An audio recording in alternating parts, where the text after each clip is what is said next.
વંદે માતરમ. નમસ્કાર વિદ્યાર્થી મિત્રો. ધોરણ 11 સાયન્સ રસાયણ વિજ્ઞાન પાઠ નંબર 1 માં આપણે લાસ્ટ લેક્ચરમાં દ્રવ્ય એટલે શું અને તેનું વર્ગીકરણ ભૌતિક અવસ્થાને આધારે આપણે સમજ્યા હતા. ફરી વખત મિત્રો યાદ કરી લો કે દ્રવ્ય એટલે કોઈ પણ પદાર્થ, આપણી આસપાસ જોવા મળતી તમામ ચીજ વસ્તુઓને દ્રવ્ય અથવા પદાર્થ તરીકે ઓળખવામાં આવે છે. આ તમામ ચીજ વસ્તુઓનો તમે અભ્યાસ કરશો તો આપણને ખ્યાલ આવશે કે જે દળ ધરાવે છે અને જગ્યા કે અવકાશ રોકે છે, એટલે કે કદ ધરાવે છે, તે તમામને દ્રવ્ય અથવા પદાર્થ તરીકે ઓળખવામાં આવે છે. આનો આપણે અભ્યાસ એટલા માટે કરીએ છીએ કે રસાયણ વિજ્ઞાન વિશેનો અભ્યાસ જ આ અંગેનો અભ્યાસ છે. રસાયણ વિજ્ઞાન એટલે વિજ્ઞાનની એક એવી શાખા છે કે જેમાં કોઈપણ પદાર્થનું બંધારણ, તેના ગુણધર્મો, તેની સંરચના અને એમની વચ્ચે થતી પારસ્પરિક ક્રિયાઓનો અભ્યાસ કરતું વિજ્ઞાન એટલે એને રસાયણ વિજ્ઞાન તરીકે આપણે ઓળખીએ છીએ. અને એટલા માટે સૌપ્રથમ દ્રવ્ય અથવા પદાર્થ કોને કહેવાય, એ શેનો બનેલો છે અને એના ગુણધર્મોનો આધાર કોના ઉપર છે એના વિશે જાણવું ખૂબ જ આવશ્યક છે. યાદ કરો કે આપણે ગઈકાલે દ્રવ્ય અથવા પદાર્થની વ્યાખ્યા આપી હતી કે જો કોઈ પણ પદાર્થ જે દળ ધરાવે છે, જગ્યા કે અવકાશ રોકે છે, એને આપણે દ્રવ્ય અથવા પદાર્થ તરીકે ઓળખીએ છીએ. એટલે તમે જો તમારી આસપાસ નજર નાખશો તો તમામ ચીજ વસ્તુઓ દળ ધરાવે છે અને જગ્યા રોકે છે, માટે તે તમામને દ્રવ્ય અથવા પદાર્થ તરીકે આપણે ઓળખીએ છીએ. ભૌતિક અવસ્થાને આધારે આપણે એનું વર્ગીકરણ કરેલું હતું. આપણે એ પણ સમજ્યા છીએ કે કોઈ પણ દ્રવ્ય અથવા પદાર્થ એ અતિ નાના સૂક્ષ્મ કણોનો બનેલો છે અને આવા અતિ નાના સૂક્ષ્મ કણ તરીકે અણુ હોઈ શકે, પરમાણુ હોઈ શકે, આયન હોઈ શકે. તમને એક ખ્યાલ છે કે પરમાણુ કોને કહેવાય, અણુ કોને કહેવાય અને આયન કોને કહેવાય, આ બાબત તમે જાણો છો. તમને એવો પણ ખ્યાલ છે કે પ્રોટોન, ન્યુટ્રોન અને ઇલેક્ટ્રોનના સમન્વયથી કોઈ પણ પરમાણુનું નિર્માણ થાય છે. પરમાણુ આપણે એને જ કહીએ છીએ કે જેમાં પ્રોટોન, ન્યુટ્રોન અને ઇલેક્ટ્રોન જેવા કણો ભેગા થવાથી પરમાણુની રચના થાય છે, પરમાણુનું નિર્માણ થાય છે, કે જેને આપણે નરી આંખે જોઈ શકતા નથી. આવા બે કે બે કરતાં વધારે પરમાણુઓ જોડાવાથી, સંયોજાવાથી અણુનું નિર્માણ થાય છે. એટલે અણુ અને પરમાણુ વચ્ચેનો સંબંધ તમે સમજો તો ખરેખર અણુના નિર્માણ માટે જવાબદાર કોણ છે, તો કે પરમાણુ. અને એટલા માટે ઇલેક્ટ્રોન, પ્રોટોન અને ન્યુટ્રોનનો જે એક સમૂહ, જે એકત્રીકરણ થઈને જે પરમાણુ બને છે, એને આપણે ખરેખર ગુજરાતી ભાષામાં પરમ અણુ તરીકે પણ આપણે ઓળખીએ છીએ. પરમાણુને તમે સાદી ભાષામાં પરમ અણુ તરીકે ઓળખવામાં આવે. પરમ અણુ એટલે એવો અણુ, મતલબ જેને આપણે પરમાણુ તરીકે ઓળખીએ છીએ કે જેમાંથી જ અણુનું નિર્માણ થાય છે. અને એટલા માટે જુદા જુદા પ્રકારના પરમાણુ આપણને જોવા મળે છે, કારણ કે બધા જ પરમાણુમાં પ્રોટોન, ન્યુટ્રોન અને ઇલેક્ટ્રોનની સંખ્યા સમાન હોતી નથી. તો પહેલી એક બાબત કે અતિ સૂક્ષ્મ કણો પ્રોટોન, ન્યુટ્રોન અને ઇલેક્ટ્રોનનો એક એવો સમૂહ ભેગો થાય છે કે જેને આપણે પરમાણુ તરીકે ઓળખીએ છીએ. કોઈપણ પરમાણુના ગુણધર્મનો આધાર આ પ્રોટોન, ન્યુટ્રોન અને ઇલેક્ટ્રોનની સંખ્યા ઉપર જ હોય છે. અને એટલા માટે જુદા જુદા પરમાણુના ગુણધર્મો છે એ જુદા જુદા આપણને જોવા મળે છે. એમાં રહેલા પ્રોટોનની સંખ્યાને આધારે આપણે એના નામ આપ્યા છે, એની સંજ્ઞા આપી છે અને એને આપણે ક્રમ આપ્યો છે, જેને આપણે પરમાણુ ક્રમાંક તરીકે આપણે ઓળખીએ છીએ. આવું તમે અગાઉના વર્ષોમાં પણ શીખ્યા છો, જાણો છો. અને તમને ખ્યાલ છે કે આવા પ્રકારના પરમાણુ જે બધા જોવા મળે છે એને આપણે આવર્ત કોષ્ટકની અંદર વર્ગીકૃત કર્યા છે અને આવર્ત કોષ્ટકનું પણ નિર્માણ રસાયણ વિજ્ઞાનની અંદર કરવામાં આવેલું છે. હવે આવા પરમાણુ જોડાવાથી અણુનું નિર્માણ થાય છે. બે પરમાણુ જોડાય, કોઈકમાં 3 પરમાણુ જોડાય, 4 પરમાણુ જોડાય, સમાન પ્રકારના પરમાણુ પણ જોડાયેલા હોય, જુદા જુદા પ્રકારના પરમાણુ પણ જોડાયેલા હોય અને એના આધારે અણુનું નિર્માણ થાય છે. કેટલીક વખત આવા પરમાણુ ઇલેક્ટ્રોન ગુમાવીને ધનાયન બને, આવા પરમાણુ ઇલેક્ટ્રોન મેળવીને ઋણાયન બને. જો આવો વીજભાર ધારણ કરતો કોઈ પણ પરમાણુ જોવા મળે તો એને આપણે આયન તરીકે ઓળખીએ છીએ. અને વળી પાછા આ પ્રકારના આયન પણ ભેગા થઈ અને કોઈ પદાર્થ અથવા દ્રવ્યનું નિર્માણ કરે. એટલે જ્યારે કોઈ પણ પદાર્થ કે દ્રવ્યનો અભ્યાસ કરવામાં આવે તો એવું માલુમ પડે છે કે કેટલાક પદાર્થોમાં આ પ્રકારના પરમાણુઓ જ માત્ર ભેગા થવાથી દ્રવ્ય કે પદાર્થનું નિર્માણ થાય છે. કેટલાક પદાર્થોમાં અણુઓ ભેગા થવાથી દ્રવ્ય કે પદાર્થનું નિર્માણ થાય છે. કેટલાક પદાર્થોમાં આ પ્રકારના આયનો ભેગા થવાથી દ્રવ્ય અથવા પદાર્થનું નિર્માણ થાય છે. અને એટલા માટે કોઈ પણ દ્રવ્ય કે પદાર્થના ઘટક કણ તરીકે અણુ, પરમાણુ કે આયન તરીકે આપણે ઓળખીએ છીએ. કોઈ પણ દ્રવ્ય કે પદાર્થ તમે જુઓ તેનો ઘટક કણ કોણ, તો કાં તો અણુ હોઈ શકે, અથવા પરમાણુ હોઈ શકે, અથવા આયન હોઈ શકે. પણ વાત બરાબર તમે સમજો કે અણુ છે એ પણ પરમાણુમાંથી બનશે અને આયન છે એ પણ પરમાણુમાંથી જ બનશે. અને એટલા માટે પરમાણુ જે છે એની સંધિ તમે છૂટી પાડો તો પરમ અણુ તરીકે એને ઓળખવામાં આવે છે. એ એવો અણુ કે જે પરમ છે અથવા કાયમી છે. મતલબ જો એ નથી તો કોઈ દ્રવ્ય કે પદાર્થનું નિર્માણ થઈ શકશે નહીં. અને એટલા માટે પરમાણુઓમાંથી અણુ બનશે, પરમાણુઓમાંથી આયન બનશે, અને એ બધા ઘટકોનો એકત્ર થવાથી કોઈ પણ દ્રવ્ય કે પદાર્થનું નિર્માણ થાય છે. મેં તમને ગઈકાલે સમજાવ્યું તે પ્રમાણે કે આવા બધા ઘટકોનો એકત્ર થઈ અને એના અસ્તિત્વની પરિસ્થિતિ જુદી જુદી હોય છે. માનો કે આ બધા ઘટકોનો ભેગા થઈ અને જો આ રીતે અસ્તિત્વ ધરાવતા હોય તો એને આપણે ઘન અવસ્થા તરીકે ઓળખીએ છીએ. થોડુંક એમની વચ્ચે અંતર વધુ હોય, આકર્ષણ બળ ઓછું હોય, કણો હરીફરી શકતા હોય તો પ્રવાહી તરીકે ઓળખીએ છીએ.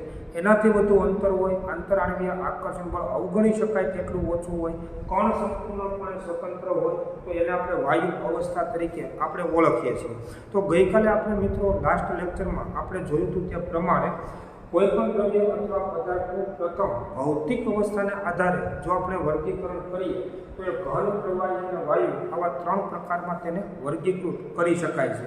રાસાયણિક લાક્ષણિકતા કે રાસાયણિક ગુણધર્મોના આધારે આજે આપણે દ્રવ્યનું વર્ગીકરણ સમજવાનું છે. પણ એને સમજીએ તે પહેલાં ખાસ અને ખાસ તમારા મગજમાં હોવું જોઈએ કે દ્રવ્ય અથવા પદાર્થનું નિર્માણ કેવી રીતે થાય છે તે.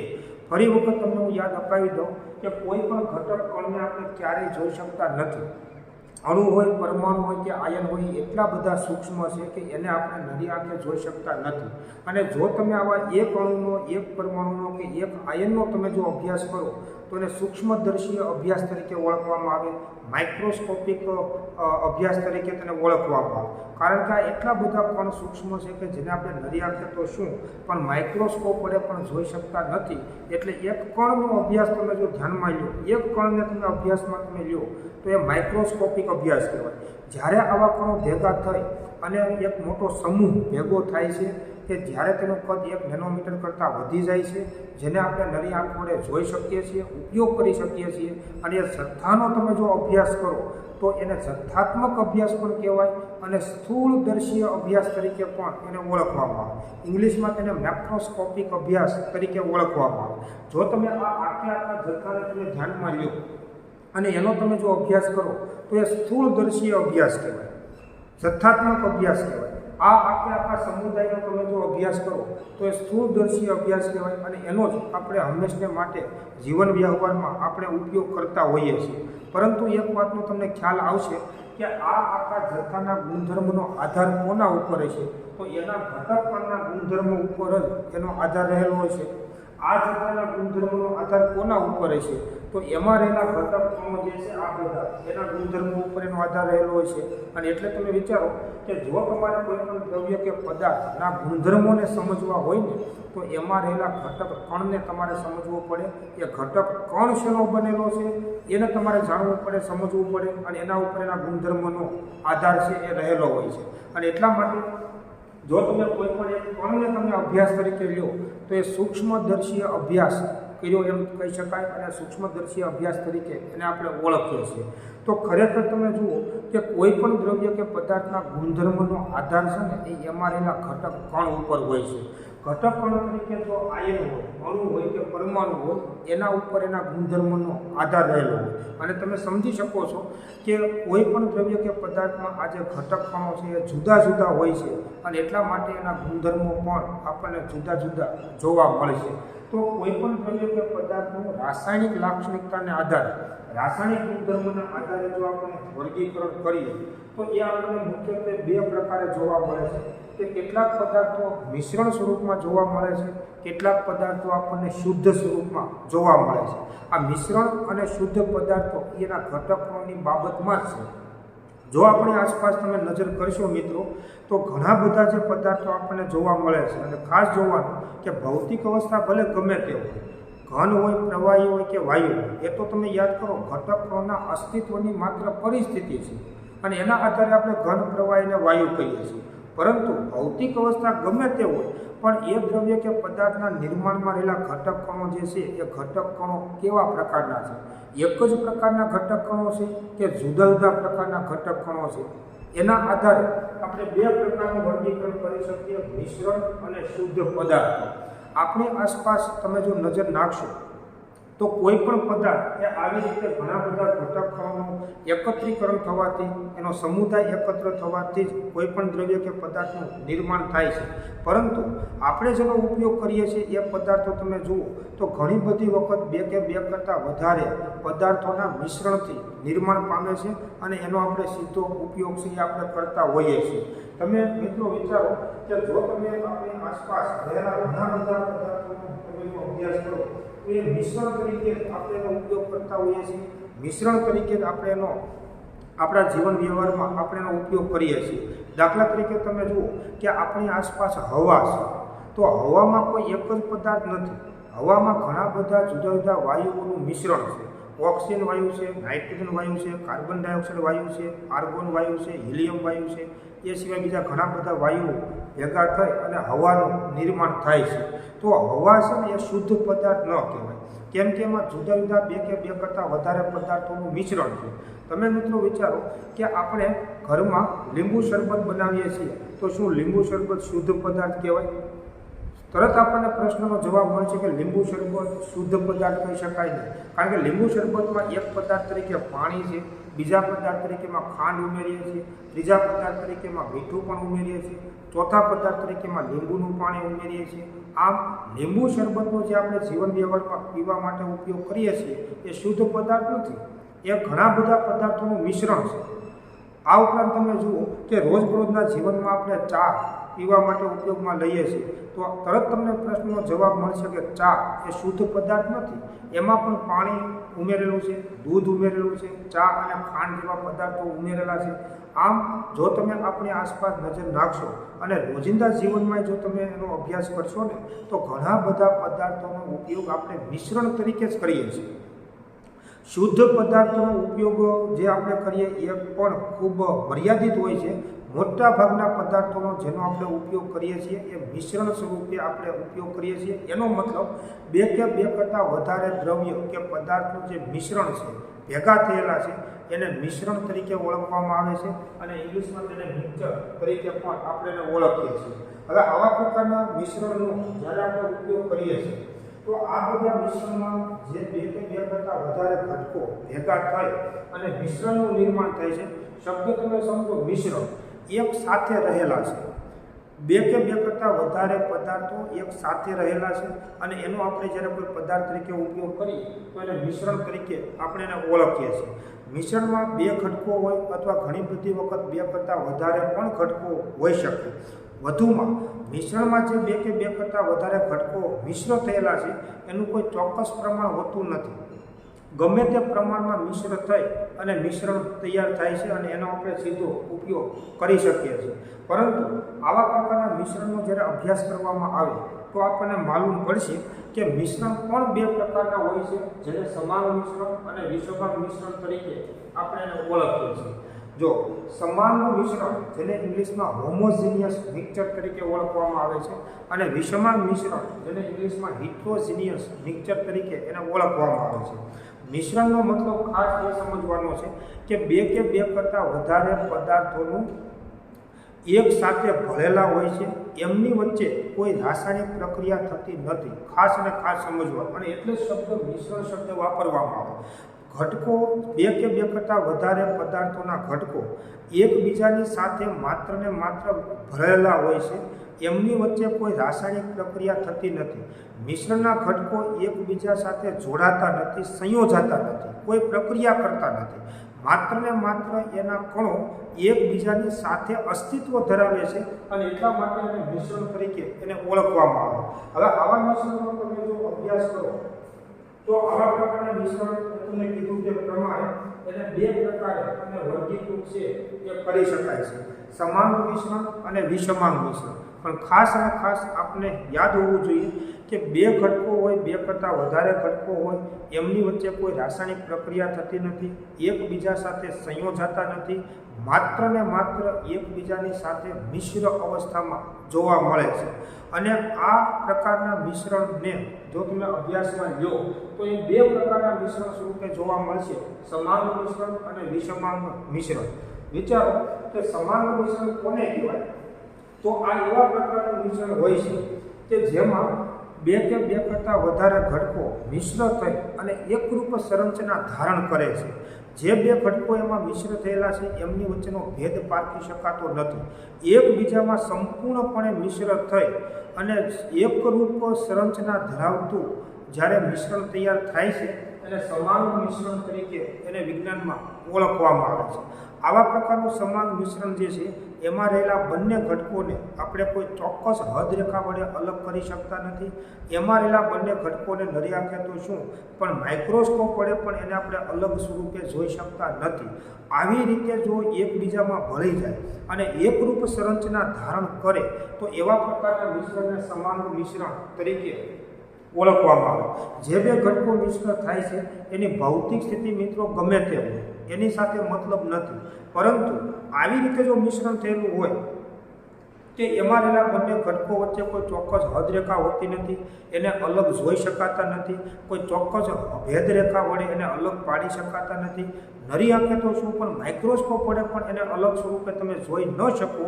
એવી રીતે જો એકબીજામાં ભળી ગયેલા હોય તો એવા પ્રકારના મિશ્રણને સમાંગ મિશ્રણ તરીકે એને ઓળખવામાં આવે.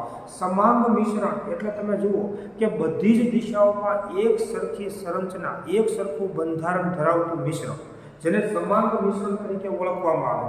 આવી રીતે મિશ્રણ થયેલું હોવા છતાં શરત મહત્વની એ છે કે એમની વચ્ચે કોઈ રાસાયણિક પ્રક્રિયા થતી નથી, એકબીજા સાથે સંયોજાતા નથી અને એટલા માટે તેને મિશ્રણ તરીકે ઓળખવામાં આવે છે. પણ બધી જ દિશાઓમાં એક સરખી સંરચના જોવા મળે છે અને એટલા માટે તેને સમાંગ મિશ્રણ તરીકે ઓળખવામાં આવે. દાખલા તરીકે તમે જુઓ તો આવા ઘણા બધા ઉદાહરણ આપણને જોવા મળશે કે સમાંગ મિશ્રણમાં તમે જુઓ તો પાણી અને ખાંડને તમે મિશ્ર કરો તો પાણી અને ખાંડને મિશ્ર કરવાથી ખાંડનું જલીય દ્રાવણ બને છે. આ આપણે જાણીએ છીએ. પાણીમાં તમે મીઠું ઉમેરો તો પાણી અને મીઠાનું જલીય દ્રાવણ આપણને મળશે. પણ તમે વિચારો કે આ સમાંગ મિશ્રણ છે. આપણો અનુભવ છે કે પાણીમાં તમે ખાંડ ઉમેરશો તો પાણીમાં ખાંડ દ્રાવ્ય થશે. જેવી રીતે પાણીના અણુઓ અસ્તવ્યસ્ત ગતિ કરે છે એવી જ રીતે પાણીમાં ખાંડના અણુઓ અસ્તવ્યસ્ત ગતિ કરવા માંડશે અને એકરૂપ સમાંગ મિશ્રણ બનાવે છે. આવું એકરૂપ સમાંગ મિશ્રણ જે છે એને સમાંગ મિશ્રણ તરીકે ઓળખવામાં આવે. તમે જ્યારે પાણીમાં ખાંડ કે મીઠું ઉમેરી અને દ્રાવણ બનાવો છો તો ત્યારે તમે જોજો કે પાણી અને ખાંડ વચ્ચેનો ભેદ તમે પારખી શકતા નથી. નરી આંખે તો શું માઇક્રોસ્કોપ વડે પણ તમે જુઓ ને તો પણ તમે પાણી અને ખાંડનો અણુ તમને અલગ અલગ જોવા મળશે નહીં. આવી રીતે એકબીજામાં જે ભળી જાય છે અને એકરૂપ સંરચના ધારણ કરે છે એને સમાંગ મિશ્રણ, હોમોજીનિયસ મિક્સચર તરીકે એને આપણે ઓળખીએ છીએ. અહીંયા તમે જુઓ કે ખાંડ અને પાણી કે પાણી અને મીઠું આ બંને એકબીજામાં એવી રીતે ભળી જાય છે કે જેને આપણે કોઈ ચોક્કસ હદરેખા વડે એને આપણે અલગ જોઈ શકતા નથી. અને તેમ છતાં તમે જુઓ કે દરેક પદાર્થ પોતાનો ગુણધર્મ જાળવી રાખે છે. આપણે ભણીશું કે બેમાંથી કોઈ પણ પ્રકારના મિશ્રણ હોય એમાં દરેક ઘટક પોતાનો ગુણધર્મ જાળવી રાખશે, કારણ કે એમની વચ્ચે કોઈ રાસાયણિક પ્રક્રિયા થયેલી નથી, માત્ર ને માત્ર સાથે છે, ભેગા ભળેલા છે. અને એટલે તમે જુઓ કે પાણી અને ખાંડનું જે સમાંગ મિશ્રણ છે એનો સ્વાદ તમને ગળ્યો આવશે, કારણ કે ખાંડનો સ્વાદ ગળ્યો છે, એનો ગુણધર્મ એ જાળવી રાખે છે. પાણી અને મીઠાનું જે મિશ્રણ છે એનો સ્વાદ આપણને ખારો લાગશે, કારણ કે એમાં મીઠાનો ગુણધર્મ જળવાયેલો રહે છે. એવું નહીં બને કે આ બે ઘટકોને તમે મિશ્રણ કરવાથી એનો ગુણધર્મ બદલાઈ જાય એવું જોવા મળશે નહીં. અને એટલે જ એને આપણે મિશ્રણ કહીએ છીએ. શબ્દ ખાસ સમજો કે એક સાથે હોવા છતાં એમની વચ્ચે કોઈ રાસાયણિક પ્રક્રિયા થતી નથી. આપણે જોશું આગળ ઉપર કે જો બે ઘટકો વચ્ચે રાસાયણિક પ્રક્રિયા થતી હોય ને તો એના નવીન ગુણધર્મો આપણને જોવા મળે, ગુણધર્મો આખો બદલાય જાય, પણ આમાં એવું જોવા મળશે નહીં.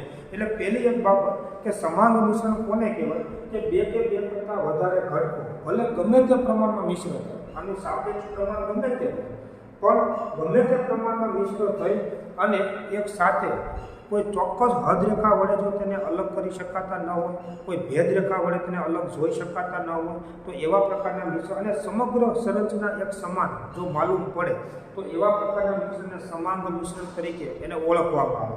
આપણો અનુભવ છે મિત્રો કે પાણીમાં તમે ખાંડ ઉમેરો અને સમાંગ મિશ્રણ બનાવો તો આખા દ્રાવણમાં દરેક જગ્યાએ ખાંડનું પ્રમાણ આપણને એક સરખું માલુમ પડે છે, એની સમગ્ર સંરચના એક સમાન જોવા મળે છે. અને એટલા માટે આ પ્રકારના મિશ્રણને સમાંગ મિશ્રણ તરીકે એને ઓળખવામાં આવે.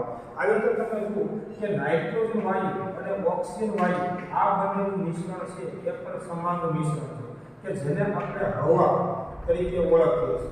આ બંને જે છે એ દ્રાવણ કહેવાય, કારણ કે આ પાણીનું ખાંડનું જલીય દ્રાવણ કહેવાય, મીઠાનું જલીય દ્રાવણ કહેવાય. એમ હવા એટલે તમે વિચારો કે નાઇટ્રોજન વાયુ અને ઓક્સિજન વાયુનું સમાન મિશ્રણ છે અને એમાં પણ આ બંને વાયુ વચ્ચેનો ભેદ આપણે પારખી શકતા નથી. દાખલા તરીકે આપણી આસપાસ જે હવા જોવા મળે છે એમાં તમને ખ્યાલ છે કે 78% નાઇટ્રોજન વાયુ અને 21% જેટલો ઓક્સિજન વાયુ અસ્તિત્વ ધરાવે છે, પણ એનું સમાન મિશ્રણ છે. સમાન મિશ્રણ હોવા છતાં આ બંને વાયુ વચ્ચે રાસાયણિક પ્રક્રિયા થતી નથી અને એટલે એને મિશ્રણ કહેવામાં આવે છે. પણ એમની વચ્ચેનો ભેદ પારખી શકાતો નથી. એવા પ્રકારનું એકબીજામાં ભળી જાય અને સમાંગ મિશ્રણ તૈયાર થાય છે. કોપર ધાતુ અને ઝીંક ધાતુનું જો તમે મિશ્રણ કરો તો આ પ્રકારની મિશ્ર ધાતુને તમે યાદ કરો કે જીવન વ્યવહારમાં આપણે પિત્તળ નામની મિશ્ર ધાતુ તરીકે આપણે ઓળખીએ છીએ.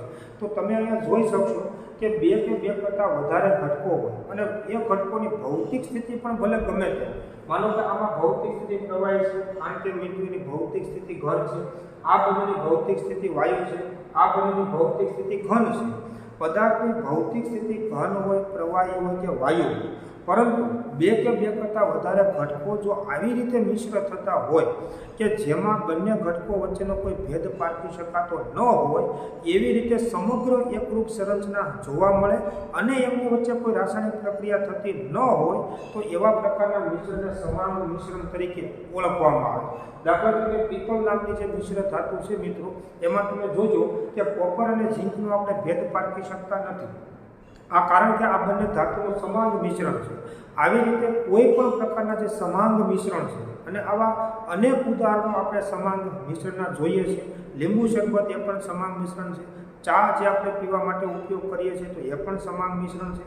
આવા ઘણા બધા, તમે પેટ્રોલમાં કેરોસીન તમે ઉમેરશો તો એનું પણ સમાંગ મિશ્રણ બનશે. દૂધમાં તમે પાણી ઉમેરો તો એનું પણ સમાંગ મિશ્રણ બનશે. આવા અનેક ઉદાહરણો આપણને જોવા મળશે કે જેમાં બે કે બે કરતાં વધારે પદાર્થોનું મિશ્રણ છે, પરંતુ એમની વચ્ચેનો કોઈ ભેદ કે કોઈ ચોક્કસ હદ રેખા વડે એને અલગ કરી શકાતા નથી. આવી રીતે જો સમાંગ અથવા આવી રીતે જો મિશ્રણ તૈયાર થતું હોય તો એને સમાંગ મિશ્રણ અથવા હોમોજીનિયસ મિક્સચર તરીકે એને ઓળખવામાં આવે. ખાસ અને ખાસ મહત્વની બાબત એ છે કે આ પ્રકારના સમાંગ મિશ્રણ કોઈ પણ હોય એ બધાને વિજ્ઞાનમાં દ્રાવણ તરીકે ઓળખવામાં આવે.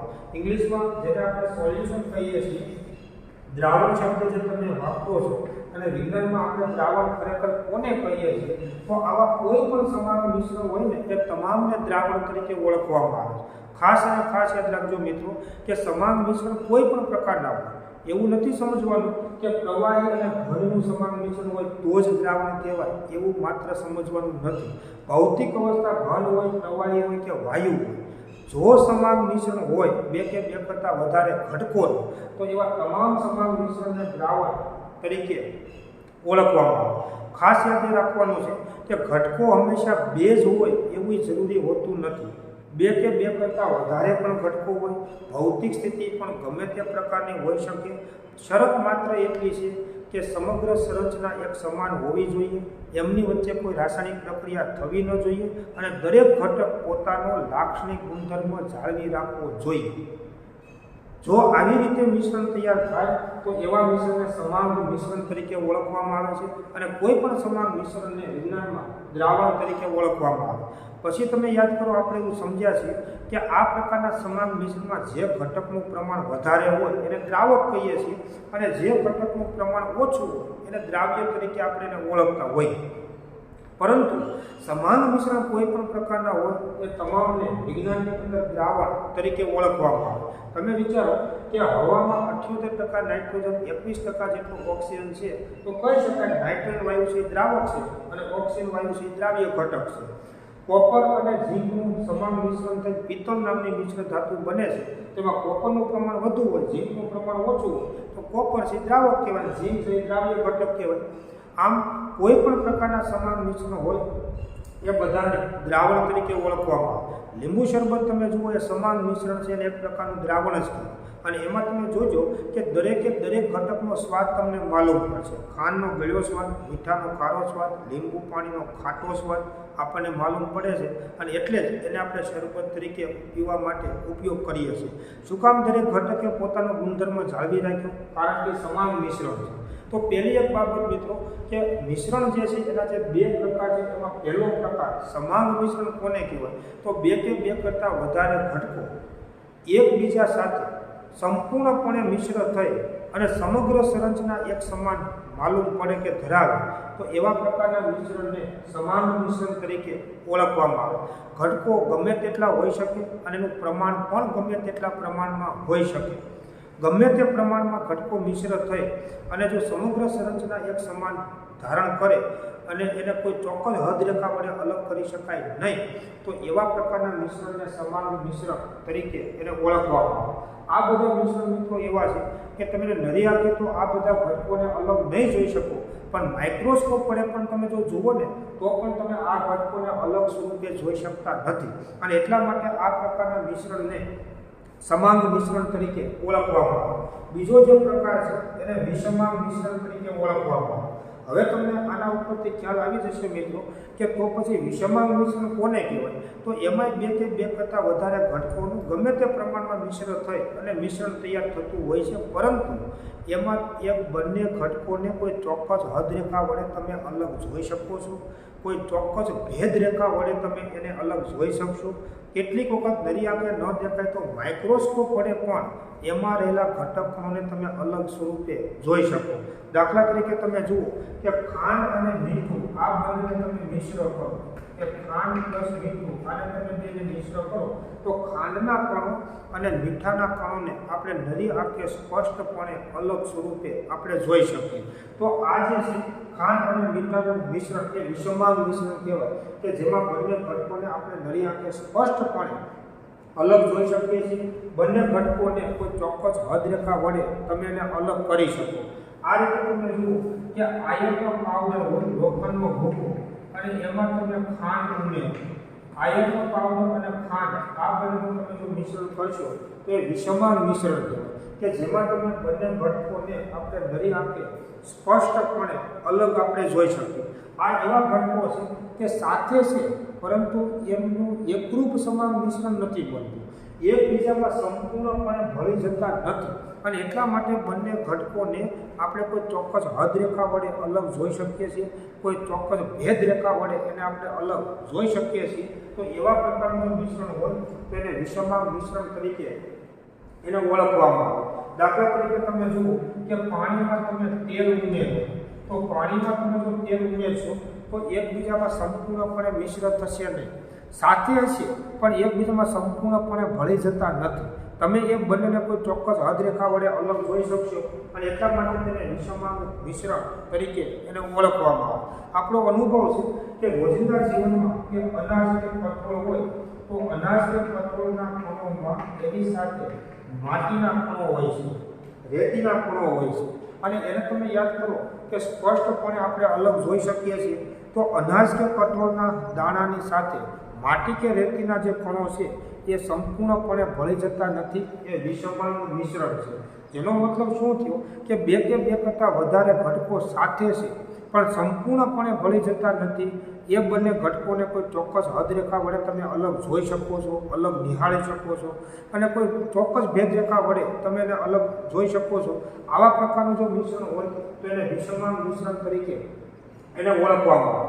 ખાસ સમજવાનું કે જે વિષમાંગ મિશ્રણ છે એને આપણે દ્રાવણ નથી કહેતા, પરંતુ જે સમાંગ મિશ્રણ છે એને વિજ્ઞાનમાં દ્રાવણ અથવા સોલ્યુશન તરીકે એને ઓળખવામાં આવે. તો મિશ્રણ જે છે એનો મિત્રો આવા બે પ્રકાર પાડી અને અભ્યાસ કરવામાં આવે છે, સમાંગ મિશ્રણ અને વિષમાંગ મિશ્રણ. ઘણા બધા પદાર્થો તમે જુઓ તો આપણે સમાંગ મિશ્રણ તરીકે એનો આપણે ઉપયોગ કરતા હોઈએ છીએ.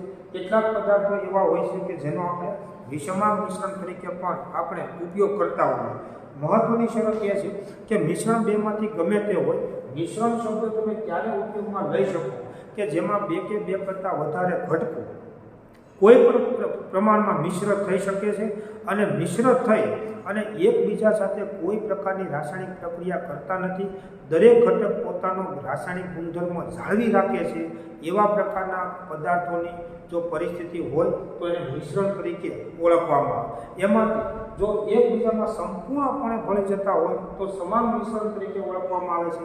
સંપૂર્ણપણે ભળી જતા ન હોય અને સમગ્ર રચના એક સમાન, સમગ્ર સંરચના એક સમાન માલુમ ન પડે તો એવા પ્રકારના મિશ્રણને વિષમાંગ મિશ્રણ તરીકે ઓળખવામાં આવે. તો આવા બે પ્રકારના મિશ્રણ છે, સમાન મિશ્રણ અને વિષમાંગ મિશ્રણ. હવે આવા બંને પ્રકારના મિશ્રણમાં જે ઘટકો છે એ એકબીજા સાથે કોઈ પ્રક્રિયા કરતા નથી, એટલે એને કોઈ સાદી ભૌતિક પદ્ધતિ વડે એને આપણે અલગ પણ કરી શકીએ અને એવો આપણા જીવનમાં આપણને અનુભવ પણ ખરો. દાખલા તરીકે તમે જુઓ કે અનાજ અને કઠોળના દાણામાંથી માટીના કણોને હાથ વડે વીણી અને તમે એને અલગ કરી શકો. કેટલીક વખત જો આ કરતા જુદા પ્રકારના મિશ્રણ હોય તો એના માટે વિજ્ઞાનમાં બતાવેલી પદ્ધતિનો ઉપયોગ કરી અને આ મિશ્રણમાં રહેલા ઘટકો છે એને અલગ કરી શકાય. વિચારજો બરાબર, મિશ્રણ બેમાંથી ગમે તે એના માટે કોઈ ચોક્કસ ભૌતિક પદ્ધતિનો ઉપયોગ કરી અને એને અલગ કરી શકાય. એના માટે માની લો કે હાથ વડે વીણવું, ગાળણ કરવું. ઘણી બધી વખત ગાળણ કરવાથી પણ બે ઘટકોને આપણે અલગ કરી શકીએ. એટલે હાથ વડે વીણવાથી, ગાળણ કરવાથી, સ્ફટિકીકરણ કરવાથી, નિસ્યંદન કરવાથી મિશ્રણમાં રહેલા કોઈ પણ બે ઘટકો છે એને આપણે અલગ કરી શકીએ, અલગ પાડી શકીએ. હવે ગાળણ, નિસ્યંદન, સ્ફટિકીકરણ આ બધી વિજ્ઞાનની પદ્ધતિઓ છે, વિજ્ઞાનની આખી ક્રિયાઓ છે અને એ કોને કહેવાય એનો આપણે આગળ ઉપર અભ્યાસ કરીશું. ગાળણ, જેને આપણે ઇંગ્લિશમાં ફિલ્ટ્રેશન કહીએ છીએ. નિસ્યંદન, જેને આપણે ઇંગ્લિશમાં ડિસ્ટિલેશન તરીકે આપણે ઓળખીએ છીએ. સ્ફટિકીકરણ, ઇંગ્લિશમાં તેને ક્રિસ્ટલાઇઝેશન તરીકે ઓળખવામાં આવે. આવા કોઈ પણ ભૌતિક પદ્ધતિનો ઉપયોગ કરી અને મિશ્રણમાં રહેલા ઘટકો છે એને આપણે અલગ કરી શકીએ છીએ. દાખલા તરીકે તમે જુઓ કે લાકડાનો પાવડર હોય અને લોખંડનો પાવડર હોય, આ બંનેને તમે જો મિશ્ર કરો તો એ વિષમાંગ મિશ્રણ બનશે. આપણો અનુભવ છે. લાકડાનો ભૂકો પાવડર અને લોખંડનો ભૂકો કે એનો પાવડર, એ બંને તમે જો મિશ્ર કરો તો વિષમાંગ મિશ્રણ બને. તમે વિચારો કે એ બંનેને જો આપણે અલગ કરવું હોય તો લોહ ચુંબકની મદદથી તમે એને અલગ કરી શકો કે એ મિશ્રણ ઉપર તમે લોહ ચુંબક ફેરવશો તો લોખંડના કણો આકર્ષણ પામી અને એની સાથે ખેંચાઈ જાય. લાકડાનો પાવડર છે એમને પીડ્યો. આમ કોઈ પણ મિશ્રણ હોય, સમાન મિશ્રણ હોય કે વિષમાંગ મિશ્રણ હોય, એને કોઈને કોઈ પ્રકારની ભૌતિક પદ્ધતિ વડે એને અલગ કરી શકાય. દાખલા તરીકે લોખંડનો પાવડર હોય અને ખાંડ, આ બંનેનું જો મિશ્રણ હોય અને એને જો આપણે અલગ કરવું હોય તો આ મિશ્રણ પણ પાણીમાં ઉમેરી દઈએ તો આપણો અનુભવ છે કે ખાંડ છે એ પાણીમાં દ્રાવ્ય થઈ જશે, લોખંડનો પાવડર છે એ પાણીમાં દ્રાવ્ય નહીં થાય. એટલે એને ગાળણ કરી અને લોખંડનો પાવડર છે એ ફિલ્ટર પેપર ઉપર પડ્યો રહે અને ગાળણમાં કોણ આવે તો પાણી અને ખાંડ એનું જલીય દ્રાવણ બનશે. એ બંનેનું સમાન મિશ્રણ બનશે અને પછી તમે એને જો ગરમ કરો તો પાણી છે બાષ્પીભવનથી દૂર થશે અને ખાંડ છે એ આપણને ઘન સ્વરૂપે પાછી મળે. તો આવી રીતે આવી કોઈ પણ ભૌતિક પદ્ધતિનો ઉપયોગ કરી અને મિશ્રણમાં રહેલા ઘટકો છે એને આપણે અલગ કરી શકીએ અને એના માટે ગાળણ છે કે પછી સ્ફટિકીકરણ છે, નિસ્યંદન છે, બાષ્પીભવન છે કે સામાન્ય હાથ વડે વિનાટ કરવાથી પણ મિશ્રણમાંના ઘટકોને આપણે અલગ કરી શકીએ. તો પહેલું એક બાબત મિત્રો, રાસાયણિક લાક્ષણિકતાના આધારે મિશ્રણ જે છે એ આવા બે પ્રકારના છે, સમાન મિશ્રણ અને વિષમાંગ મિશ્રણ. એનો આપણે ઉપયોગ કરીએ છીએ. રાસાયણિક લાક્ષણિકતાના આધારે બીજા કેટલાક પદાર્થો તમે જુઓ તો આપણને શુદ્ધ પદાર્થો જોવા મળે. જો આ બધો અભ્યાસ છે મિત્રો એ સ્થૂળદર્શીય અભ્યાસ છે, જથ્થાત્મક અભ્યાસ છે. સ્થૂળદર્શીય તમે જો અભ્યાસ કરો તો એના બે પ્રકારે આપણે અભ્યાસ કરી શકીએ. કાં તો પદાર્થો મિશ્રણ સ્વરૂપે હોય અથવા તો પદાર્થો શુદ્ધ સ્વરૂપે હોય. જો ઘણા બધા પદાર્થો આપણને જોવા મળશે કે જે શુદ્ધ પદાર્થો સ્વરૂપે આપણને જોવા મળે છે, મતલબ કે એ કોઈ બે કે બે કરતાં વધારે પદાર્થોનું મિશ્રણ નથી, એકલો પદાર્થ હોય તો એને શુદ્ધ પદાર્થ તરીકે એને ઓળખવામાં આવે. આવા પ્રકારના જે શુદ્ધ પદાર્થો છે એ શુદ્ધ પદાર્થોમાં કોઈ એક પદાર્થ એકલો અથવા સ્વતંત્ર રીતે અસ્તિત્વ ધરાવતો હોય છે અને એનો જો આપણે ઉપયોગ કરીએ તો એવા પદાર્થોને આપણે શુદ્ધ પદાર્થ તરીકે આપણે ઓળખીએ છીએ. શુદ્ધ પદાર્થો જે છે એના ગુણધર્મો કે લાક્ષણિકતા મિશ્રણ કરતાં જુદી હોય છે. શુદ્ધ પદાર્થોના ગુણધર્મો કે લાક્ષણિકતાઓ મિશ્રણ કરતાં જુદા પ્રકારની હોય છે. કોઈ પણ શુદ્ધ પદાર્થ તમે જુઓ તો કોઈ પણ શુદ્ધ પદાર્થ જે છે એનું સંગઠન અથવા તો એનું સંરચના ચોક્કસ અથવા નિશ્ચિત હોય છે. આપણે ઘણા બધા શુદ્ધ પદાર્થોનો પણ જીવન વ્યવહારમાં ઉપયોગ કરીએ છીએ, પણ કોઈ પણ શુદ્ધ પદાર્થ જે છે એની સંરચના એ ચોક્કસ પ્રકારની હોય છે, નિશ્ચિત પ્રકારની હોય છે. જ્યારે તમે જુઓ કે મિશ્રણમાં ઘટકો છે એ ગમે તે પ્રમાણમાં મિશ્ર થયેલા હોય છે, એની સંરચના ચોક્કસ હોતી નથી. તમે જે મિશ્રણ કહો છો કે મિશ્રણની સંરચના ચોક્કસ હોતી નથી, કારણ કે એમાં આ બંને ઘટકો જે મિશ્ર થાય છે એનું પ્રમાણ ગમે તે પ્રમાણમાં હોય છે. એનું કોઈ પ્રમાણ ચોક્કસ હોતું નથી, એ ચલિત હોય છે, ચલાયમાન હોય છે.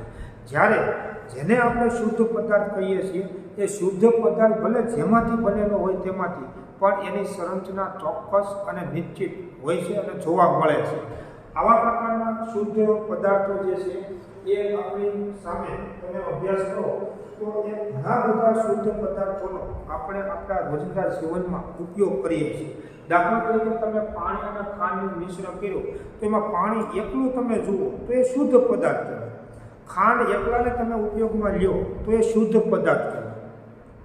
અહીંયા આગળ તમે જો મીઠાનો એકલો તમે ઉપયોગ કરો તો મીઠું એ શુદ્ધ પદાર્થ કહેવાય. નાઇટ્રોજન વાયુ એકલો તમે જુઓ કે એનો ઉપયોગ કરો તો એ શુદ્ધ પદાર્થ કહેવાય. કોપર અથવા તો ઝીંક ધાતુનો તમે એકલાનો ઉપયોગ કરો તો એ શુદ્ધ પદાર્થ કહેવાય. ઘણા બધા આવા પ્રકારના શુદ્ધ પદાર્થો આપણને જોવા મળશે કે કોપર છે, સિલ્વર ધાતુ છે, સોડિયમ ધાતુ છે, પાણી અથવા તો H2O છે, કાર્બન ડાયોક્સાઇડ છે, ગ્લુકોઝ છે, ખાંડ અથવા સુક્રોઝ છે, મીઠું છે. આવા ઘણા બધા શુદ્ધ પદાર્થોનો આપણે આપણા રોજિંદા જીવનમાં આપણે ઉપયોગ કરીએ છીએ. પરંતુ આ બધા જ શુદ્ધ પદાર્થોનો પણ તમે જો અભ્યાસ કરો તો એ શુદ્ધ પદાર્થો જે છે, માનો કે મેં તમને કીધું તેમ કે પાણીનો એકલાનો તમે જો ઉપયોગ કરતા હો તો પાણી એ શુદ્ધ પદાર્થ કહેવાય. મીઠું જે છે, ખાંડ જે છે એ શુદ્ધ પદાર્થ કહેવાય. હવે એનું જ્યારે સંરચના કે એનું જો બંધારણ જોવામાં આવે તો એમાં પણ બે પ્રકારે તમે એનો અભ્યાસ કરી શકશો અને એને આપણે તત્વ અથવા તો સંયોજનના નામથી આપણે એને ઓળખીએ છીએ. આવા કોઈ પણ શુદ્ધ પદાર્થો તમે જો જુઓ તો આવા શુદ્ધ પદાર્થો એ કોઈ આવા ઘટક કણોથી બનેલા હોય છે. અણુના, પરમાણુના કે આયનના ભેગા થવાથી આવા પ્રકારના શુદ્ધ પદાર્થોનું નિર્માણ થાય છે.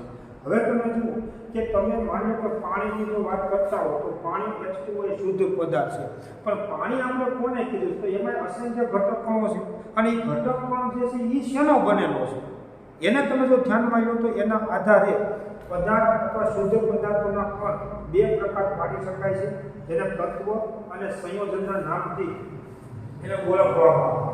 હવે આવા પ્રકારના શુદ્ધ પદાર્થોનો જો આપણે અભ્યાસ કરીએ તો એમાં રહેલા ઘટક કણોને આધારે એને પણ બે પ્રકારમાં વર્ગીકૃત કરી અને એનો અભ્યાસ કરી શકાય છે.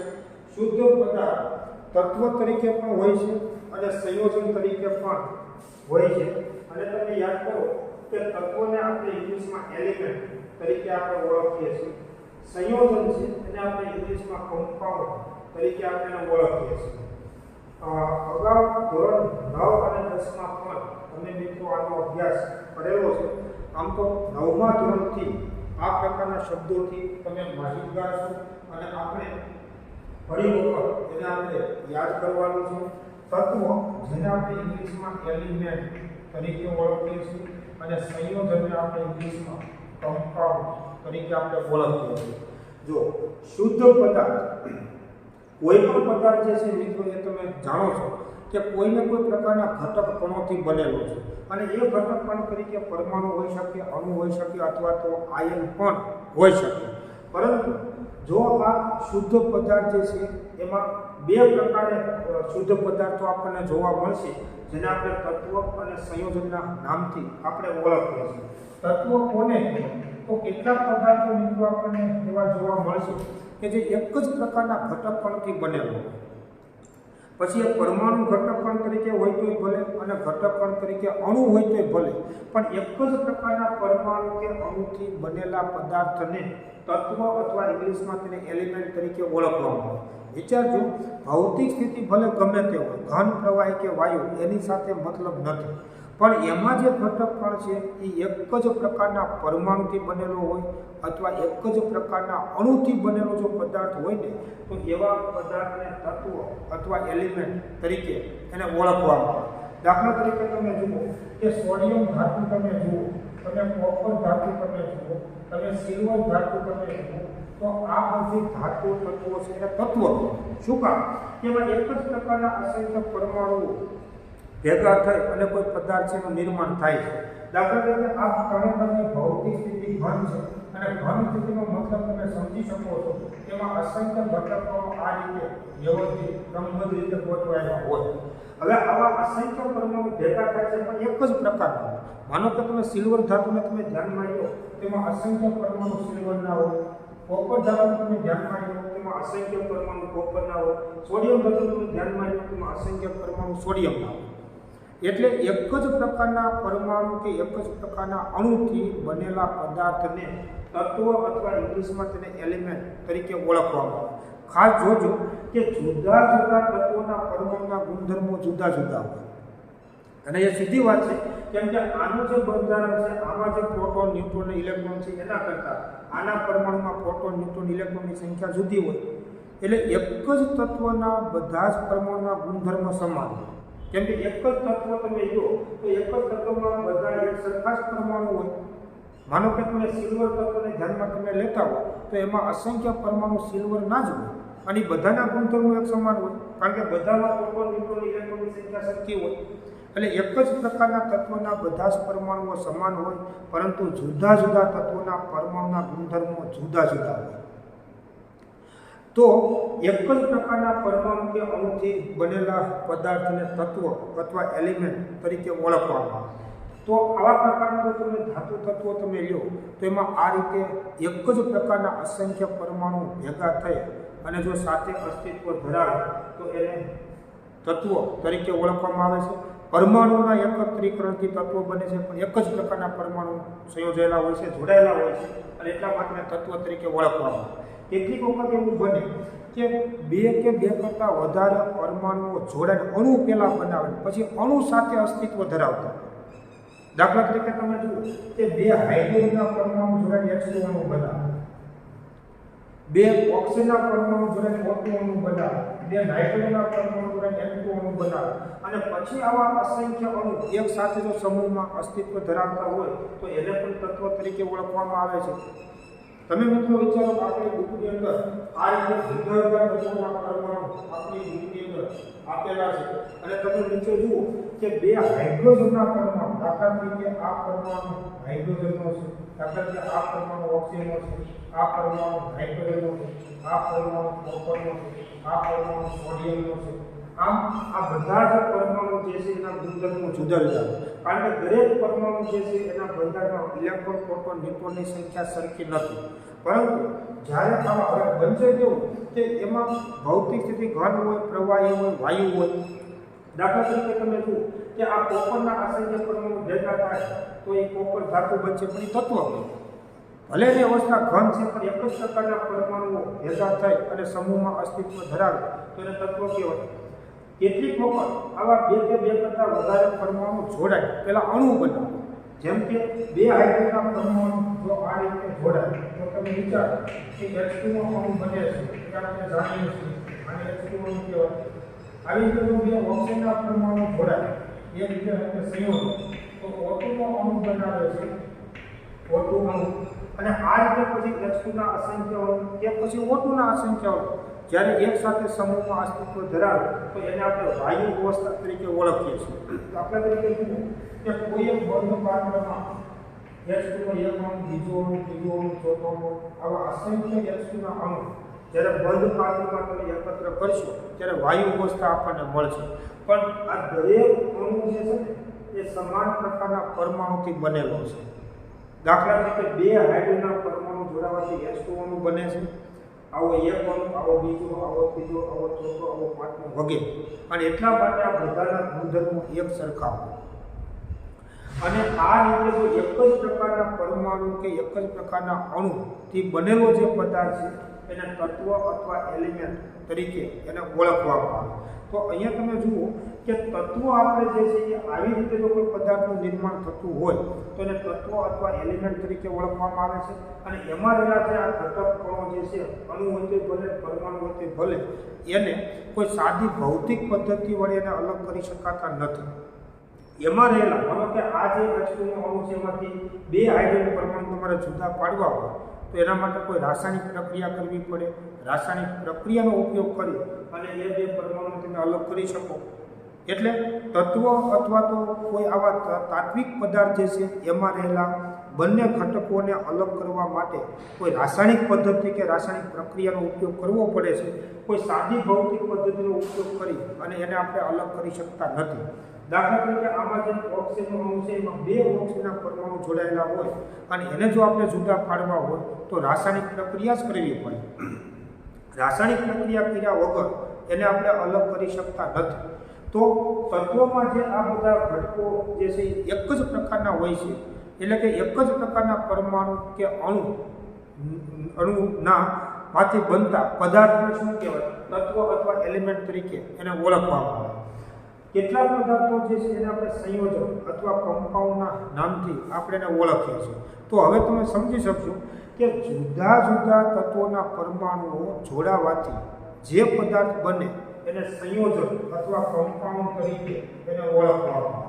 વિચારો કે સંયોજન અથવા કમ્પાઉન્ડ કોને કહેવાય? તો 2 હોય, 2 કરતાં વધારે હોય પણ જુદા જુદા પ્રકારના પરમાણુઓ જોડાવાથી જે પદાર્થ બને ને એને સંયોજન તરીકે ઓળખવામાં આવે. દાખલા તરીકે તમે જુઓ કે H2O હાઇડ્રોજન ઓક્સાઇડ આપણે જાણીએ છીએ તો એક પરમાણુ ઓક્સિજનનું હોય છે અને 2 પરમાણુ હાઇડ્રોજનના હોય.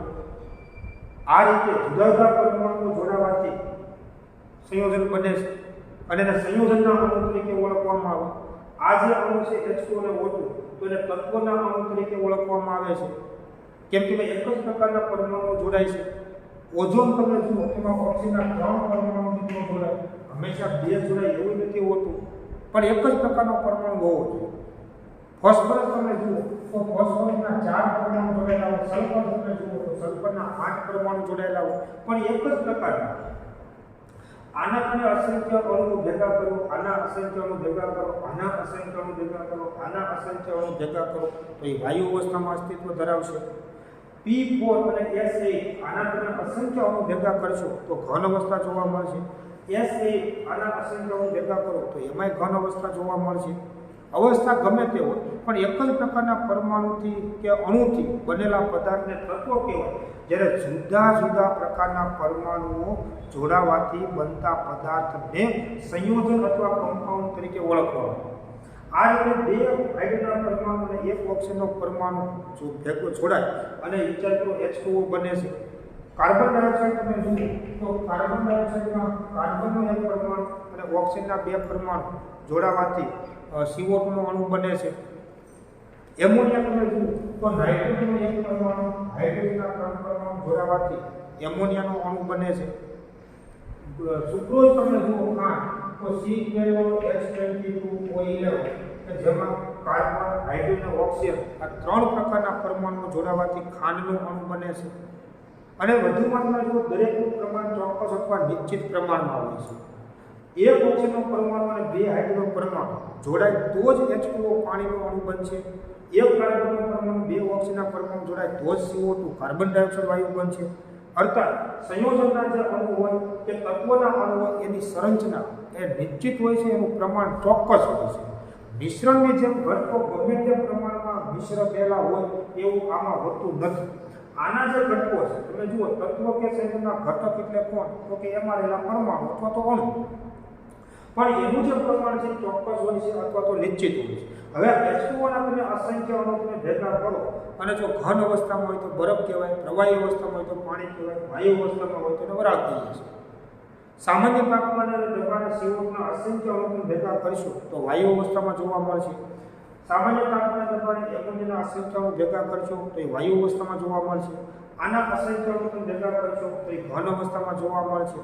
અવસ્થા ગમે તે હોય પણ એમાં રહેલો જે ઘટક પણ છે એ જુદા જુદા પ્રકારના પરમાણુઓના જોડાવાથી બનેલો છે, એટલે એને સંયોજન તરીકે ઓળખવામાં. જો આ બધા અણુઓ જ કહેવાય, આ બધા અણુ કહેવાય પણ એને સંયોજનના અણુ કહેવાય. આ બધા અણુ જ કહેવાય પણ એને તત્વના અણુ તરીકે ઓળખવામાં. શું કામ? કે આમાં એક જ પ્રકારના પરમાણુઓ જોડાયેલા છે, આમાં જુદા જુદા પ્રકારના પરમાણુ જોડાયેલા છે. એટલે પરમાણુઓ જોડાવાથી હંમેશા અણુ બને, આ વાત ખાસ યાદ રાખવી જોઈએ. પરંતુ પરમાણુઓ જોડાવાથી હંમેશા અણુ બનશે, પણ સમાન પ્રકારના પરમાણુ જોડાયેલા હોય તો તત્વનો અણુ કહેવાય, જુદા જુદા પ્રકારના પરમાણુ જોડાયેલા હોય તો સંયોજનનો અણુ કહેવાય.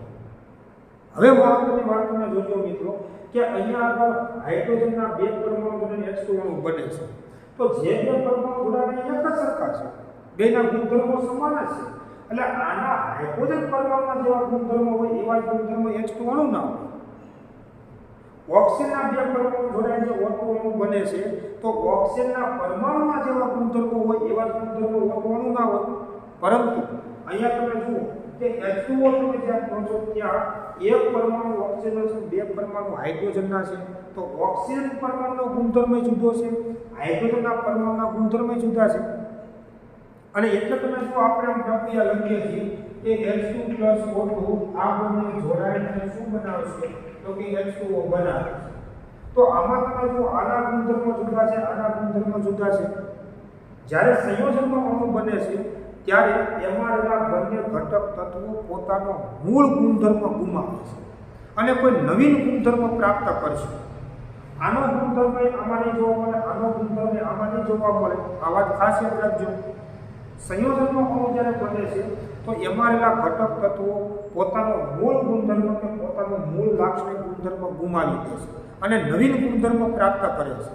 દાખલા તરીકે તમે જુઓ કે હાઇડ્રોજન અને ઓક્સિજન સંયોજન જ્યારે પાણી બને તો હાઇડ્રોજન વાયુ અવસ્થા છે, ઓક્સિજન સામાન્ય તાપમાને સામાન્ય દબાણે વાયુ અવસ્થા ધરાવે. જ્યારે એટલા જ તાપમાને અને દબાણે H2O છે એ પ્રવાહી અવસ્થા ધરાવે છે, કેમ કે એનો ગુણધર્મ આના કરતાં જુદો હોય. સામાન્ય તાપમાને અને દબાણે હાઇડ્રોજન વાયુ અવસ્થામાં હોય, ઓક્સિજન વાયુ અવસ્થામાં હોય, પણ એ બંને જોડે જ્યારે H2O બનાવે તો એની ભૌતિક અવસ્થા પ્રવાહી જોવા મળે છે. હાઇડ્રોજન વાયુ જે છે એ સ્ફોટક રીતે હવામાં સળગી શકે એવો વાયુ છે. ઓક્સિજન વાયુ છે દહન પોષક કે દહન સહાયક વાયુ છે. પરંતુ જ્યારે આ બંને સંયોજન અને H2O બનાવે ને તો આનો ગુણધર્મ સંપૂર્ણ જુદો હોય છે. આ નથી હોતું સ્ફોટક રીતે સળગી શકે તેવું, કે નથી દહન પોષક પદાર્થ, પરંતુ H2O છે ને એ અગ્નિશામક પદાર્થ તરીકે વર્તે છે. ખાસ અને ખાસ મિત્રો વિચારવાનું છે કે જ્યારે કોઈ પણ સંયોજનનો અણુ બને ને તો એમાં રહેલા ઘટક તત્વોનો ગુણધર્મ ગુમાવે છે અને નવીન પ્રકારનો ગુણધર્મ એ પ્રાપ્ત કરશે. કાર્બન ડાયોક્સાઇડ વાયુ તમે જુઓ તો કાર્બન ઘન અવસ્થામાં હોય છે, સામાન્ય તાપમાને ઓક્સિજન વાયુ અવસ્થામાં હોય છે. પણ જ્યારે એ બંને સંયોજન તો CO2 બને છે એ વાયુ અવસ્થામાં છે, એનો ગુણધર્મ સંપૂર્ણ જુદો છે. સુક્રોઝ અથવા ખાંડમાં તમે જુઓ કાર્બન, હાઇડ્રોજન અને ઓક્સિજન. કાર્બન, હાઇડ્રોજન અને ઓક્સિજન જ્યારે સ્વતંત્ર રીતે હોય તો ત્યારે એ ત્રણેયનો ગુણધર્મ જુદો હોય છે. ત્રણ પ્રકારના તત્વો જ્યારે આ પ્રમાણમાં સંયોજાય અને સુક્રોઝનું અણુ બનાવે તો એનો ગુણધર્મ સંપૂર્ણપણે જુદો હોય છે અને યાદ કરવાનો સ્વાદ ભેળો છે. બાકી તમને ખ્યાલ છે કાર્બનનો સ્વાદ ભેળો નથી, હાઇડ્રોજનનો સ્વાદ ભેળો નથી, ઓક્સિજનનો સ્વાદ ભેળો નથી, પણ જ્યારે એ ત્રણ તત્વો સંયોજાય અને સુક્રોઝનો અણુ બનાવે છે તો એનો આપણને ભેળો સ્વાદ માલુમ પડે છે. સંયોજનમાં રહેલા ઘટક તત્વો જ્યારે સંયોજાય છે, જોડાય છે, ત્યારે એ ઘટક તત્વો પોતાનો મૂળ ગુણધર્મ ગુમાવે છે અને નવીન પ્રકારનો ત્રીજો જ નવીન ગુણધર્મ છે એ પ્રાપ્ત કરે છે. આ લાક્ષણિકતા કોની છે? તો આ લાક્ષણિકતા સંયોજનની છે. તો આવી રીતે મિત્રો ત્રણ પ્રકારના. અને બીજું કે સંયોજનમાં રહેલા જે આ બધા જે ઘટક પરમાણુ છે એને તમે કોઈ સાદી ભૌતિક પદ્ધતિ વડે અલગ કરી શકતા નથી. જો આ ઘટક પરમાણુને આપણે અલગ કરવા હોય તો એના માટે પણ કોઈને કોઈ પ્રકારની રાસાયણિક પ્રક્રિયા કરવી પડે છે. રાસાયણિક પ્રક્રિયા થવાથી જ સંયોજનના અણુમાં રહેલા ઘટક પરમાણુને તમે અલગ કરી શકો. એ સિવાય કોઈ સાદી ભૌતિક પદ્ધતિ વડે એને અલગ કરી શકાતા નથી, કારણ કે સંયોજાય છે અને સંયોજનનો અણુ બને છે. શા માટે આને સંયોજન કહેવામાં આવે છે? કારણ કે બે કે બે કરતાં વધારે જુદા જુદા પ્રકારના પરમાણુઓના સંયોજાવાથી એ બને છે, એટલે એને સંયોજન તરીકે ઓળખવામાં આવે. સંયોજાવું એટલે જોડાવું. જુદા જુદા પ્રકારના પરમાણુઓ એકબીજા સાથે સંયોજાય અને એ પદાર્થ બને છે, એટલે એને સંયોજન તરીકે એને ઓળખવામાં આવે છે. અને તો પછી એને જો અલગ પાડવા હોય તો એના માટે કોઈને કોઈ પ્રકારની રાસાયણિક પ્રક્રિયાનો ઉપયોગ કરી અને તમે એને અલગ કરી શકો, અલગ પાડી શકો. કોઈ સાદી ભૌતિક પદ્ધતિ વડે એને અલગ કરી શકાતા નથી. તો આવી રીતે મિત્રો આખા જે આપણે દ્રવ્ય કે પદાર્થનો આપણે ઉપયોગ કરીએ છીએ એમાં ખાસ જોવાનું કે સંયોજન કોને કહેવાય, તત્વ કોને કહેવાય, મિશ્રણ કોને કહેવાય, સમાન મિશ્રણ કોને કહેવાય, વિષમાન મિશ્રણ કોને કહેવાય વગેરે. અહીંયા આપણે ખાસ જોવાનું છે કે આ બધા સંયોજનના અણુ છે એમ સંયોજનમાં તમે જુઓ તો ઘણી બધી વખત આયનો પણ હોય છે. દાખલા તરીકે મીઠું તમે જો NaCl, તો NaCl મીઠામાં આવા બે જુદા જુદા પ્રકારના આયનો સંયોજવાથી બને છે, એટલે એટલા માટે એને પણ સંયોજન તરીકે ઓળખવામાં આવે છે. તો જુદા જુદા પ્રકારના પરમાણુના જોડાવાથી અણુ બનતા હોય તોય ભલે, જુદા જુદા પ્રકારના આયનો સંયોજવાથી જો પદાર્થ બનતો હોય તોય ભલે, જેને સંયોજન અથવા કમ્પાઉન્ડ તરીકે ઓળખવામાં આવે. એવી રીતે એમોનિયમ ક્લોરાઇડ તમે જુઓ NH4Cl, તો આ પણ સંયોજન કહેવાય, કેમ કે એમાં પણ આવા બે પ્રકારના આયનો સંયોજવાથી પદાર્થ બનશે અને એટલા માટે તેને સંયોજન અથવા કમ્પાઉન્ડ તરીકે એને ઓળખવામાં આવે. તો આ રીતે જુદા જુદા પ્રકારના પરમાણુ કે આયનો સંયોજવાથી જે પદાર્થ બને છે એને આપણે સંયોજન અથવા કમ્પાઉન્ડ તરીકે ઓળખીએ છીએ. અને એક જ પ્રકારના પરમાણુના જોડાવાથી બનતા પદાર્થને તત્વ અથવા એલિમેન્ટ તરીકે એને ઓળખવામાં આવે છે. તો આ રીતે મિત્રો દ્રવ્ય અથવા પદાર્થ જે છે એનું વર્ગીકરણ આપણે એટલા પ્રકારે પાડી શકીએ છીએ. ખાસ આ બધું જે આપણે અભ્યાસ અત્યારે કરીએ છીએ મિત્રો, એ બધા અભ્યાસમાં તમારે એક રસાયણ વિજ્ઞાન કેમેસ્ટ્રીની એક તમારે બુક બનાવવાની છે. બુકની અંદર તમારે શું લખવાનું છે, તો હું તમને જ્યારે લખાવું એ તો તમારે ફરજિયાત લખવાનું છે, પરંતુ અત્યારે તમે જે બોર્ડ ઉપર તમે જે જુઓ છો અને જે તમને યોગ્ય લાગે એવું તમારે ભલે રફકામ જેવું હોય પણ તમારે એક એની ક્લાસરૂમ બુક બનાવવાની છે. માનો કે મેં અત્યારે પાઠ નંબર 1 એટલે જે પહેલો પ્રશ્ન છે દ્રવ્ય એટલે શું તેનું વર્ગીકરણ સમજાવો, તો તમને આ બધું સમજાય છે એનું કારણ શું છે કે બોર્ડ ઉપર તમે જુઓ છો એટલે તમને સમજાય છે. તો જ્યારે આપણે કોઈ પણ મુદ્દો મિત્રો સમજતા હોઈએ ત્યારે બ્લેકબોર્ડ વર્ક જે તમારી સામે થાય છે ને એ તમારે તમારી બુકમાં લખી લેવું જોઈએ, જે તમને પરીક્ષાઓમાં તૈયારી કરતી વખતે કામ લાગશે, કોઈ પણ મુદ્દાને સમજવા માટે એ કામ લાગશે અને બ્લેકબોર્ડ વર્ક તરીકે ઓળખવામાં એ તમારી બુકમાં તમે લખવા.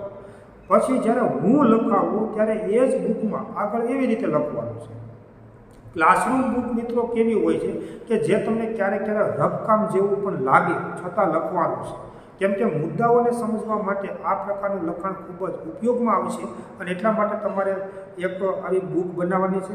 આ પાઠની અંદર હું તમને આગળ ઉપર ઘણું બધું લખાવવાનું છું. માનો કે મેં તમને જ્યાં સમજાય તો આ બધું આપણી બુકમાં પણ આપેલું છે. તમને જ્યારે મટીરિયલ્સ આપવામાં આવશે એની અંદર પણ પ્રશ્ન વાઇઝ અને એનો જવાબ પણ હશે, એમાંથી રીડિંગ કરી શકાય. પણ તમે જ્યારે એ પ્રશ્નનો જવાબ વાંચો છો તો એની સાથે સાથે તમે જ્યારે જો આવું તમે જુઓ ને તો તમને એનો જવાબ ખૂબ સારી રીતે સમજાય છે. અને એટલા માટે દરેક પ્રશ્નમાં જે બ્લેકબોર્ડ વર્ક આપણે કરીએ છીએ એ લખવું એ જરૂરી છે કે જે તમને એની સમજણ માટે કામમાં લાગશે, ઉપયોગમાં આવશે. અને એ જ બુકની અંદર જ્યારે તમને હું લખાવું ત્યારે જેમ લખાવું એમ લખવાનું છે, એના માટે કોઈ અલગ બુક બનાવવાની નથી. એક જ બુકની અંદર આ બધું ક્રમશઃ લખતું જવાનું. તો મિત્રો એક આવી તમે એક બુક તમે બનાવજો જેની અંદર રસાયણ વિજ્ઞાન પાઠ 1 રસાયણ વિજ્ઞાનની કેટલીક પાયાની સંકલ્પના હોય એવું હેડિંગ આપી અને દરેક લેક્ચરની અંદર તમે જે બોર્ડ ઉપર જે જુઓ છો એ લખતું જવાનું છે. કોઈ સારી આકૃતિ હોય, આવા પ્રકારનું વર્ગીકરણ હોય કે કોઈ આવી સમજણ હોય તો એને લખવું જરૂરી છે અને એમાંથી જ તમને વાંચવાથી એની સમજણ આવશે. ટેક્સ્ટ બુકની અંદર તમે જ્યારે આ મુદ્દો તમે વાંચશો અને એની બાજુમાં તમે જ્યારે આવું તમને રાખેલું હશે ને તો તમને એની વાત છે ને સમજાશે. અને એટલા માટે આ પ્રકારે એક બુક તમારે બનાવવાની છે અને એમાં આ બધી વસ્તુ તમારે નોટ ડાઉન કરવાની છે, લખવાની છે. દ્રવ્યનું આ વર્ગીકરણ આપણે સમજ્યું. દ્રવ્યના ભૌતિક ગુણધર્મો, એના માપન અને એના એકમો વિશે આપણે સમજવાનું છે, પરંતુ એની વાત આપણે આવતા નેક્સ્ટ લેક્ચરમાં કરીશું. Thank you very much.